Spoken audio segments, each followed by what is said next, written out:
Voici l'arme la plus mortelle de l'armée américaine en ce moment. Une nouvelle forme de supergun est testée par l'armée des États-Unis. Cette arme est vraiment incroyable et est en préparation depuis de nombreuses années.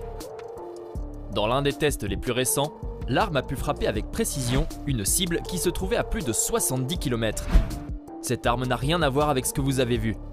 Ce pistolet est si puissant et précis qu'il a battu le record du monde pour le tir le plus précis en guidage. Comme avec beaucoup d'armes comme celle-ci, il a été testé en Arizona et est presque prêt à être envoyé en production. Ce pistolet a été conçu avec quelques caractéristiques importantes à l'esprit, dont l'une était la capacité d'attaquer les ennemis à distance de sécurité.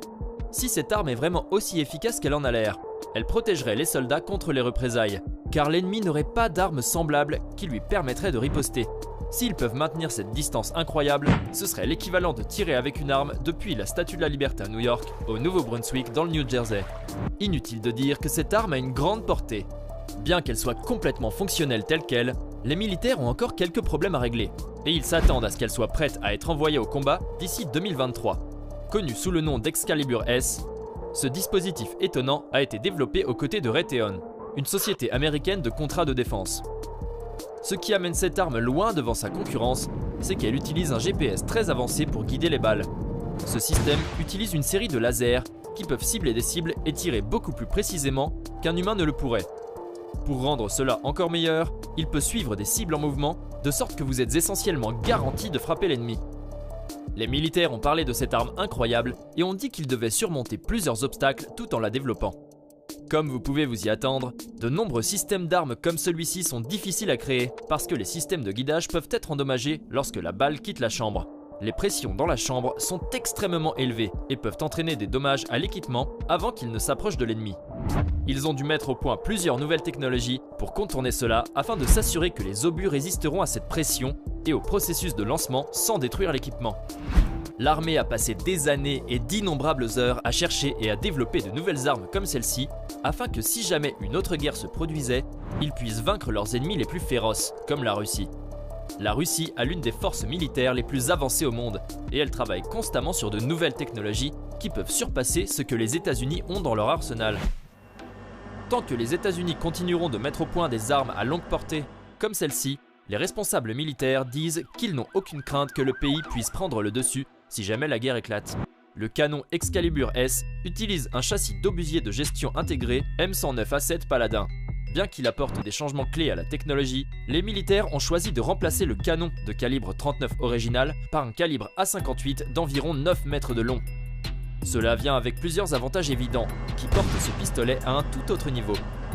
Quand on considère que l'arme est également équipée d'un système de munitions conçu par Raytheon, une arme comme celle-ci est inégalée. Ils ont incorporé un XM1113, utilisant de l'argent propulsif suralimenté, aidant l'arme à augmenter considérablement la portée des balles. C'est une technologie dont nous ne pouvions rêver autrefois, mais c'est maintenant une réalité. Lors de la mission d'essai en Arizona, les équipes ont tiré un total de 3 coups. Le premier coup ne s'est pas déroulé comme prévu. Ils n'avaient pas calculé correctement les vents contraires forts qui avaient soufflé ce jour-là, de sorte que la balle était bien en deçà de ce qu'ils avaient prévu. Le deuxième coup n'a pas fait beaucoup mieux.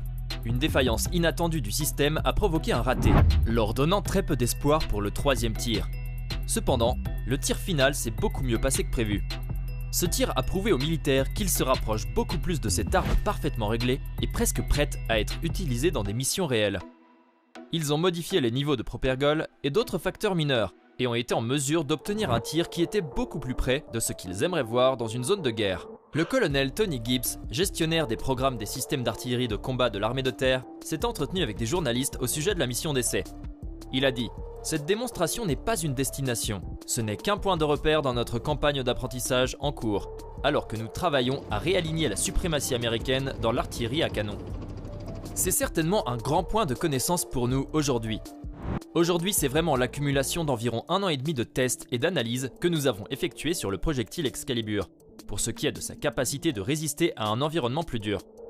Ainsi, grâce à un grand nombre d'essais et d'analyses, nous avons déterminé la vitesse initiale requise, la pression dans la chambre à laquelle le projectile peut résister et tout ce qui est réuni dans l'essai aujourd'hui. Nous l'avons tiré à la bonne combinaison de propulseurs pour fournir la bonne vitesse initiale pour atteindre la portée.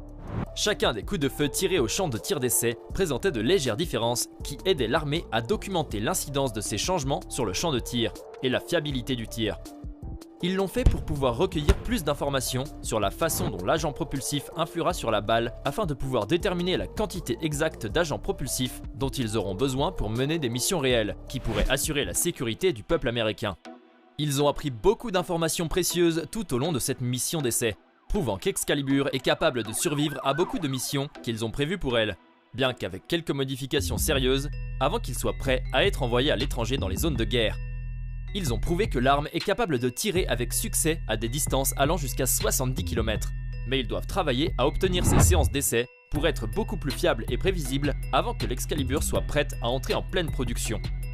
Gibbs a parlé de l'arme et a dit « Au cours de la prochaine année, nous prendrons beaucoup de décisions et nous commencerons à nous y attaquer. Nous allons nous atteler aux propulseurs. Nous allons travailler à la conception du projectile et commencer à envisager la capacité de fabrication vers la production. L'armée de terre poursuivra ses efforts axés sur les soldats pour s'assurer que la configuration de l'agent propulsif et de la charge soit quelque chose que les soldats peuvent manipuler sans affecter le taux de tir. Nous ne voulons évidemment pas leur donner une configuration qui les obligera à tirer plus lentement. De plus, la configuration des projectiles et des agents propulsifs doit également être rangée de façon optimale dans un obusier pour maximiser le nombre de cibles touchées. L'armée de terre cherche à peaufiner sa conception en 2021. Il a conclu son entretien avec les journalistes en disant « La vitesse initiale et les pressions que ces munitions expérimentent sont importantes dans les choix de conception finaux qu'elles font. Mais aussi par exemple la taille du moteur de la fusée, le type de joint qui retient le moteur à la tête et qui au bout du compte influe sur les performances dans la gamme qu'il obtiendra pour inclure le type d'acier que nous utiliserons, ce qui influe sur la létalité. Vous voyez qu'il y a de nombreux facteurs qui sont en jeu en ce moment, et alors que nous convergeons vers nos conceptions cette année, nous allons commencer à intégrer ces choix dans nos conceptions finales et à les intégrer à la qualification. Dans l'état actuel des choses, l'armée des États-Unis n'est qu'à quelques années de faire entrer l'Excalibur S dans son arsenal officiel. Il faut beaucoup de travail pour que ces armes soient parfaitement composées. Alors on comprend pourquoi elles ne seront pas dévoilées au public avant 2023. Ils sont sur le point de faire quelque chose de grand, mais la technologie n'est pas encore prête à être déployée dans des missions importantes. Si cette arme peut terminer ses dernières missions d'essai correctement, cela pourrait être une pièce de machine militaire qui change le monde. Considérant qu'il a déjà battu un record mondial, de nombreux pays seront probablement incapables de rivaliser avec une arme aussi redoutable pour de nombreuses années à venir. Si le principal objectif des États-Unis était de concurrencer la Russie, il semble l'avoir fait avec succès. Cette arme pourrait assurer la sécurité des citoyens américains pour de nombreuses années à venir.